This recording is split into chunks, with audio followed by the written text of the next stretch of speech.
بسم الله الرحمن الرحيم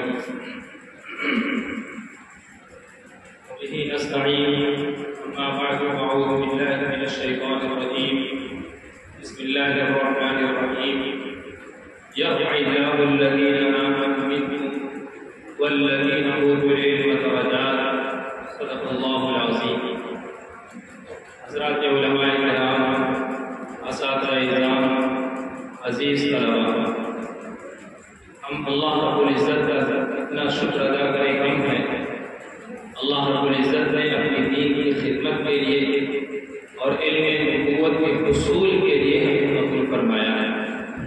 آج مادہ پرست دور ہے اور مادہ پرستی کے اس ماحول میں انسان چکا چوند ہے. ہر طرف مادہ پرستی کا دور ہو رہا ہے. دنیا، خواہش، اپنے آرزوئیں، تمنائیں، مادہ پرستی، یہ تمام چیزیں اتنی تیزی کے ساتھ آگے بڑھ رہی ہیں جس سے ہمارے مدارس کے طلباء بہت حد تک متاثر نظر آتے ہیں. ایک بہت اہم بات آپ اچھی طرح یاد کر لیں کہ ان مدارس کے اندر آپ خود نہیں آئے ہیں. اللہ کی کتاب قرآن پاک کا علم حاصل کرنے کے لیے، اسے حفظ کرنے کے لیے آپ اپنی طرف سے، اپنی مرضی سے، اپنے ماں باپ کے بھیجنے کی وجہ سے، انتخاب سے ہرگز نہیں آئے ہیں، ورنہ بہت آ جاتے ہیں.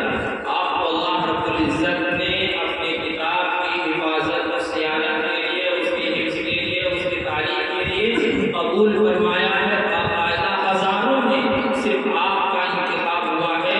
اس انتخاب پر اللہ کا شکر ادا کیجیے. لئن شکرتم لأزیدنکم، شکر ادا کریں گے اللہ اس کے اندر ترقی دے گا.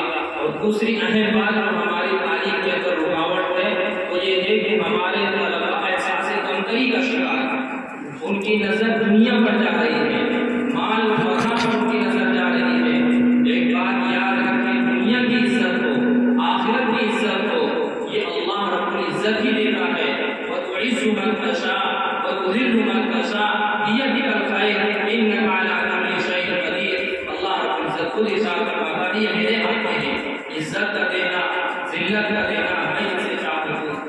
یہ کیسے ہو سکتا ہے کہ آپ قرآن پاک کے حفظ کے لیے آئیں، قرآن پاک کی تعلیم کے لیے آئیں، علم دین کی تحصیل کے لیے آئیں، علوم نبوت کے حصول کے لیے آئیں؟ اللہ آپ کو راضی کر دے، اللہ آپ کو عزت سے مالا مال کر دے، ہرگز نہیں ہو سکتا. حالانکہ ہم اپنی آنکھوں سے دیکھتے ہیں قرآن پاک کے ساتھ میں جزدان لگ گیا. جزدان کا ہم احترام کرتے ہیں، کیوں؟ قرآن کے ساتھ لگا ہوا ہے.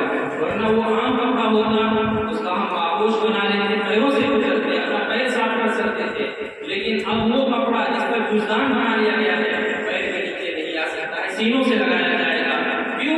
قرآن کی نسبت لگے. ایک لکڑی، عام لکڑی کو دروازے میں لگا لیں یا گھر میں لگا لیں، پیر پر رکھتے ہیں، بیت الخلا میں لگا لیں، کوئی حیثیت اس کی نہیں ہے. لیکن اسی لکڑی کی ہم نے محل بنا لیا اور اس کی قیمت بڑھ گئی ہے. قرآن کے لگنے کی وجہ سے اللہ اکبر، یہ بے جان چیزیں قرآن سے لگ کر اتنی قدر و قیمت کی حیثیت کا حامل ہو گئی. آپ قرآن کے ساتھ لگ گئے ہیں، خدا کی قسم آپ کو اللہ ضائع نہیں کرے گا. احساس کمتری کا بالکل شکار نہ ہو. اللہ نے تو فرمایا ہے یرفع اللہ الذین آمنوا منکم والذین اوتوا العلم درجات. جو تمہارے درمیان علم والے ہیں ان کے درجے کو اللہ بلند کرے گا. اللہ کا یہ وعدہ ہے، اللہ علم والے کے درجے کو بلند کرے گا. اور یہ بات عام ہے، علم والے کے درجے کو اللہ دنیا میں بلند کرے گا، آخرت میں بلند کرے گا.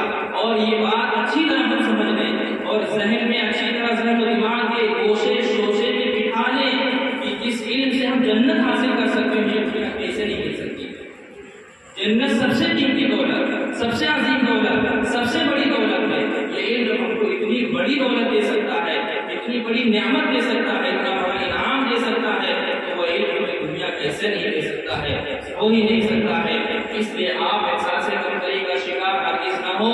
اپنے اکابر کی داستان پڑھیں، ان کی تاریخ پڑھیں، ان کی سیرت پڑھیں، ان کے احوال پڑھیں، ان کے فوائد پڑھیں، ان کو دیکھیں اللہ نے کس قدر ان کو نوازا. وہ چلے گئے عزت و احترام کے ساتھ ان کا نام لیا جا رہا ہے. صحابہ کرام کا نام عزت و احترام کے ساتھ لیا جا رہا ہے. کیوں؟ کیونکہ انہوں نے علم میں قوت حاصل کیا تھا.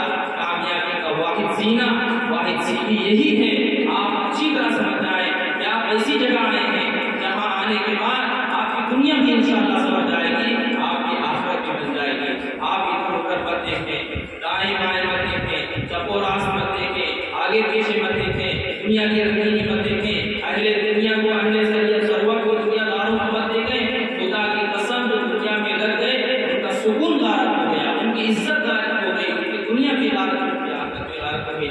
لیکن یہ جو لوگ دین سے لگ گئے، دین کو مد نظر مقصود بنا لیا، اللہ نے ان کی دنیا کو سوار کیا، ان کی آخرت کو بھی بنا دیا ہے۔ آپ کو چمکنے کا ایک بہترین موقع ملا ہے اس دنیا کے اندر بھی اور آخرت کے اندر بھی، اس لیے آپ ان لمحات کی قدر کیجیے۔ تبھی آپ سمجھ سکتے ہیں جب آپ ان لمحات کی قدر کریں گے، اللہ کا شکر ادا کریں گے۔ اور یہ بات اچھی طرح یاد رکھیں، جو وقت کی قدر کرتا ہے وقت اس کو چمکاتا ہے، وقت اس کی قدر کرواتا ہے، اور جو وقت کو ضائع کرتا ہے وقت اس کو ضائع کر دیتا ہے۔